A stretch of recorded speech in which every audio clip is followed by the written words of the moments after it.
Here's a preview of this episode of Inside Trader Joe's. We're sitting here at what I must say is a beautiful winery. I mean, if you look back at California wine, too, if you go back to the 60s and 70s and 80s, that's how we were making wine. We were making wine to age. Right. And even the whites were made to age. And now in the last, 15, 20 years, we're making them to drink now. You have to have 75% of the stated variety on the label. So you have 25% of blending room. Fortunately, in California, there's a lot of great grapes coming in. We're blessed. Live from the wine country. This is recorded. Recorded from wine country in Sonoma County, California. Let's go inside Trader Joe's.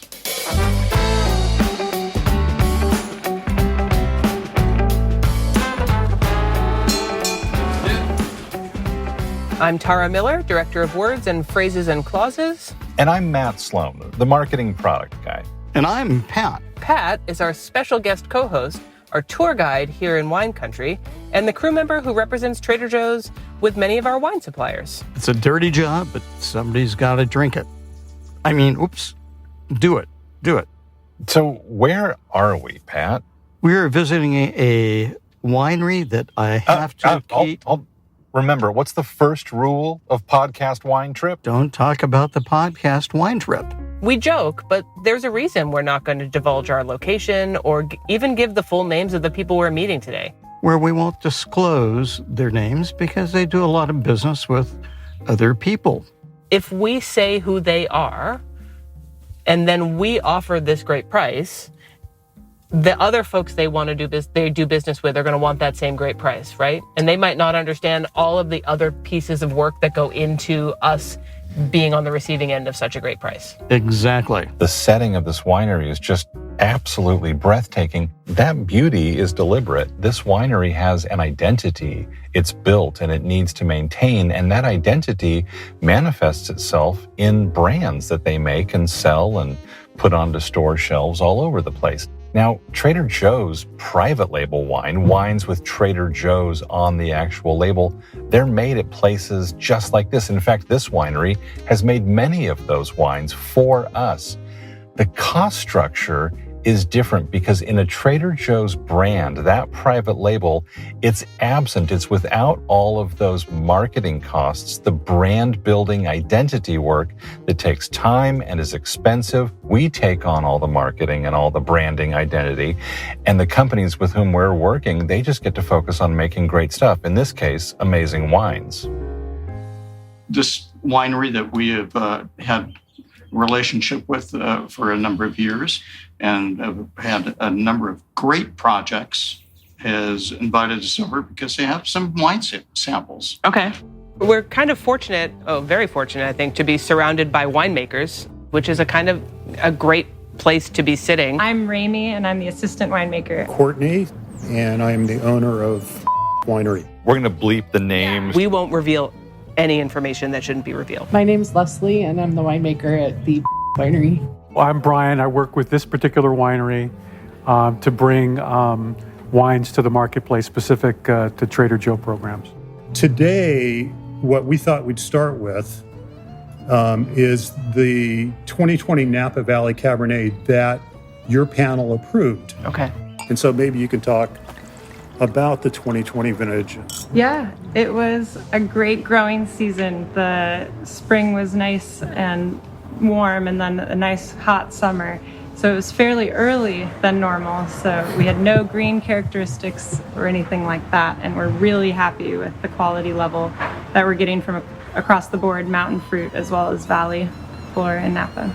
The base of the blend is some wine that we received from and then blended it with some of our own very nice high-end mountain fruit to add some tannin and length and keep the ageability there. And then we kind of blended small bits of different other varieties, like in a Bordeaux blend, like Petit Verdot, Merlot, to just kind of soften.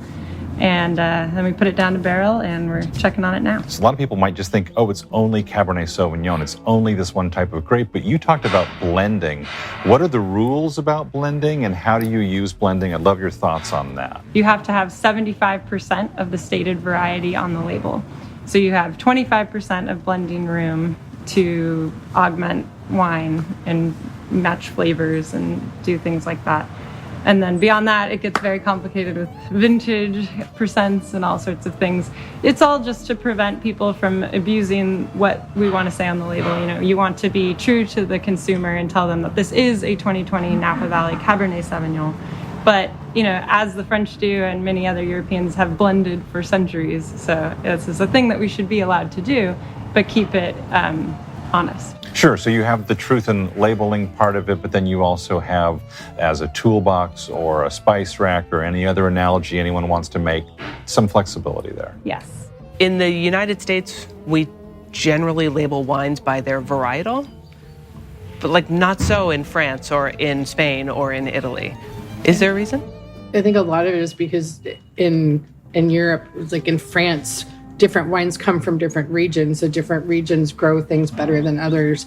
I think in California, especially because we can buy things from different areas, that if you were to just call it Russian River, it might not just be Pinot, it could be other things as well. Whereas European laws are a lot more stringent about what can be grown where. All right, so we should try some of these wines, right? Sure. I mean, Yeah. it's not lunchtime, but, you know, anything in the name of science. This is the blend program that you paneled and approved. And so this is the one that's bottling under Grand Reserve. We already passed this, and that was around July when we tasted it and approved it. And this will be hitting the stores like January, February, kind of the first quarter of 2022. Right after the holiday Right season. after the holidays. Yep. And actually, this is the third Grand Reserve label Cabernet we've done. Our first one was the 14 vintage. So this is the 2020, we've done a 17. So we've historically have come back and had various Napa programs from this particular property. I just learned we have special spitting glasses. I'm so excited. The little, like, half bottle guys. This is really fancy for us. Usually we just dribble down our shirts. It's got some great fruit characteristic to it. That's great. And it's only gotten better over time, actually. It was a little closed and tannic, and now like that's fading away and the fruit is shining through, really bright red fruit. I would be very happy to drink right now. I mean, it's incredibly drinkable. If you go back to the 60s and 70s and 80s, that's how we were making wine. We were making wine to age. Right. And even the whites were made to age. And now in the last, 15, 20 years, we're making them to Drink now. Yes. And so we can turn our inventories, and that's why Pat's here. Most Americans don't cellar their wines. You had mentioned then putting this Cabernet into barrel. Is it always into barrel? And what do barrels do? Because there are other ways to store bulk wine or to age wine.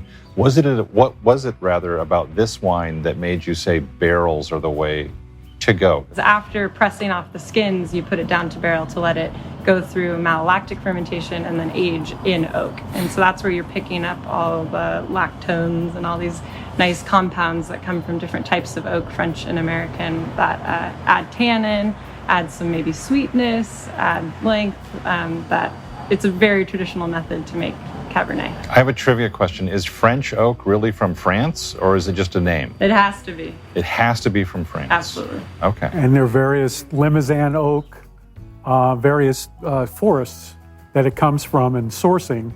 So that really brings the whole dynamic. And then American oak is kind of more of a dill, kind of a more of astringency that it brings to it. How does France feel about America's oak? Do they like it? Like, do they buy American oak to make barrels in France? No way. Kidding me? I'm not kidding. They won't even answer your call. Wine, yeah. All right. But we know it's French oak when we get the invoice. It's precious. It's precious. Precious material. Okay.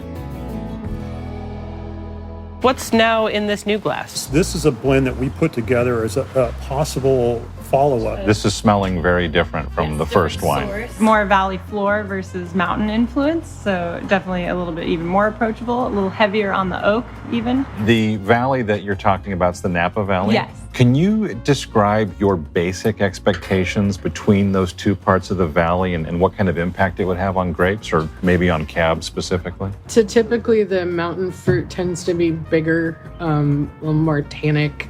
Valley floor stuff is going to have a higher water table. So not typically as much concentration as you get with mountain fruit. Is that literally because those vines have access to more water and the fruit is maybe more watered down? Maybe not watered down, but it's not as stressed, right? Because as the vine is more stressed, the fruit is more concentrated. Too much stress obviously isn't good, but you want to balance just the perfect amount of stress. Those are words to live by. Yeah, that's true of humanity and wine. That's good. Now, if we're going to send something down to the tasting panel, I mean, from where we sit this afternoon, it literally is, I guess, down south of us to the Monrovia Trader Joe's headquarters, but it's sending it to the tasting panel, that tasting panel evaluation. It's simultaneously lighter, but way more tannic. Some really nice flavor components to it. It was like kind of chewy, which is, I love that in a cab. Makes it really good with food. Pat, how many cases of this do you want? This is the best $4.99 wine I've tasted all. Well, do you want to own it or do you want to sell it? Not to kind of push the envelope, but this is the great opportunity. As long as you push Pat's buttons, that's all we want. I'd like to try it again in a couple of weeks. I feel like it's kind of clipped, like it has a stopping point that's fairly definite, at least in my brain, on my palate. We talked about blending earlier, and we will try adding potentially something like Petite Syrah that adds a little bit more fruit and some length to it, and we'll also try blending in perhaps a different cab. We have a tasting lab in the back, and we just kind of pull out all the different candidates and try 2% of this and 1% of that, and it gets kind of crazy. I mean, we actually have gone down to like 1 or 0.5% of something, and it really does make a big difference. I feel like each wine is sort of a reaction to trends. Generally, more nouveau wine enthusiasts tend to like a wine that has a little bit more jammy quality to it, has a slight residual sugar to it, a little sweetness.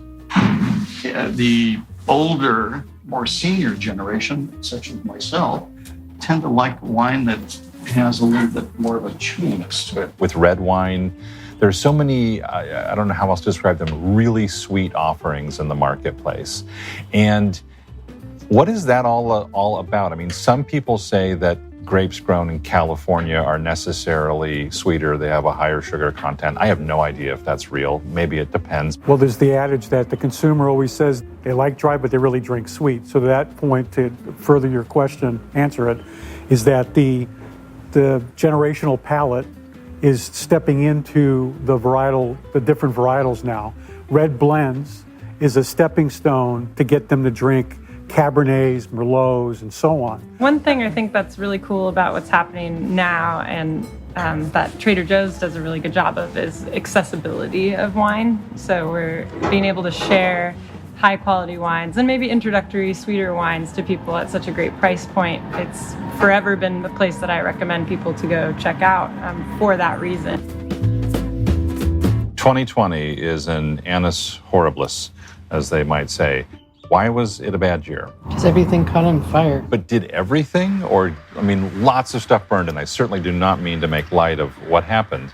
But there were areas that were not as affected, or maybe not even affected at all. One of the things I think that we've really learned after last year is that we know absolutely nothing about smoke taint or smoke damage with wines. It's a really complicated issue, yes. And the research is emerging, and every study that comes out seems contradictory to the one prior. The quantity may be lessened, but the quality certainly won't be. And I would imagine that, honestly, a Trader Joe's consumer is going to really benefit from a year like 2020, because there are so many really highly regarded, reputable wineries that decided not to produce a wine. They don't want to put their name on it and have a critic say bad things. And we know that we're going to get a good product because we're working with sources with whom we have long-standing relationships, and reputation matters. So people are going to be selling these amazing wines for not a lot of money on the bulk market, and that's what shows up at Trader Joe's, and it's just a value to the consumer. We have a different set of critics that we answer to, those folks shopping in our stores. And so it is really different. It's not so much about getting a score out of 100 by a certain wine publication. And the other part of it is the TJ consumer is the brand ambassador. When they find a wine through the label, it becomes word of mouth. Hey, have you tried the latest one? And consistency is a good thing in the treasure hunt. You guys are awesome. Thank you so much. Thank you. Super appreciate this. This was fun and delicious. Your wine country tour continues. Okay. Oh man, it's a good thing I've been spitting. I'll drive. Next up, other winery in Sonoma County. Oh, wow. It is beautiful here. It's like rolling green and gold. Yeah, and so we're sort of at that, harvest time. The grape leaves are turning golden. The vines in wine growing country, they're fairly well pruned. Yeah, it looks, I just want to stop and pick some, but I know that's not allowed. Well, there are lots of other creatures that want those grapes too, so you got to figure out how to deal with them. So you make use of owls and all kinds of stuff to help. Well, that just romanticizes it more. When you just said you make use of owls, you make it sound like Hogwarts. Well, it is a little magical. Okay. According to this, we're basically here.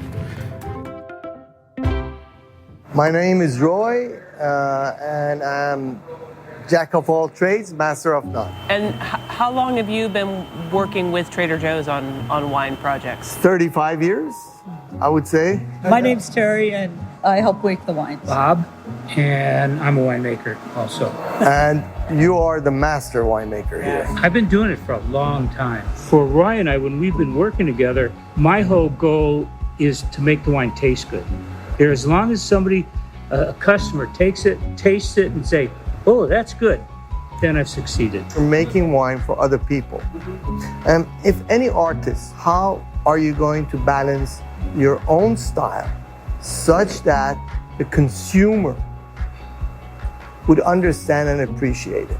That's a very difficult battle within yourself. Do you work collaboratively on a single wine, or do you each have separate projects? How does your workflow play out? If you're doing a blend and you've got 4 wines in front of you, if you're doing it by yourself, there's a chance you'll miss something. And so consequently, that's why we blend together. If you have a wine and it's almost right, but it isn't quite right, it's missing some element, then the trick is to figure out what that element is. If you're doing a Cabernet, it might be a different Cabernet, and you blend in a little bit to increase the flavor.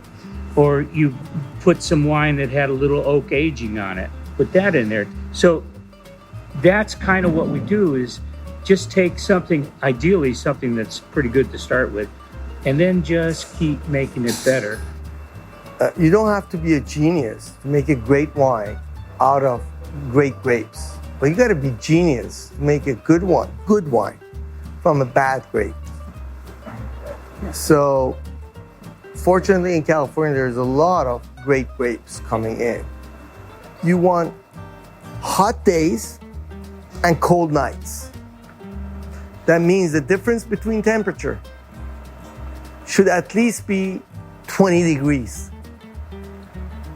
There are very few places on earth that they have that consistently. You need to be close to cold waters and having a semi-desert inlet. Here, New Zealand one part, Cape Town, and some parts of Chile, or unless you're in Argentina in a very high latitude in terms of the difference between desert, that's a really, really huge difference. They can get hail in summer.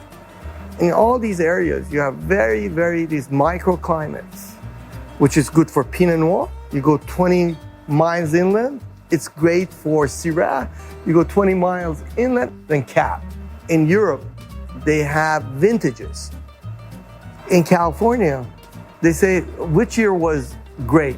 My answer is, you should ask me which year was not great. Which out of 10 years, maybe we have 1 or 2 years mediocre. Terry is going to do a little blending for us and try to come up with a blend of. It looks like a little science experiment here. There's bottles, there's beakers, there's glass. This is the control, and it's a good wine by itself. But then I thought what we could do is show you to what we add, which is not much, to take it from good to great. Okay, great. And the control is your baseline starting point. It's the thing against which you compare all your experimental efforts. Sometimes you might return to that starting point as your end result goal. Hopefully you've learned something along the way. What vintage? This is 2020, which is a good wine. You sort of get right off the nose, though, that green pepper. Yeah. But let's see what we did with this one. So now Terry is pouring us the second version. So what I did was I took this one and We did something. I added a small amount of other wine. And basically we just do it in this. Can I tell them the secret, what we did? I'm okay with We it. add some of Petit Verdot in there. I make 50 milliliters. I put 45 of the Merlot and 5 of the Petit Verdot, 10% Petit Verdot.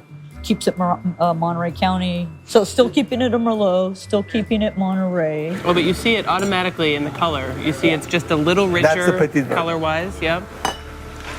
And we've, over time tried different times to sell that as a varietal on its own, and it has like a very vocal but small fan base. It's growing. You guys have a fun job. I don't know. You know when love starts? Is when romance dies. I love making wine. Because I'm not all the romance is gone. I'll be sure to tell my husband that love dies when love starts when romance dies.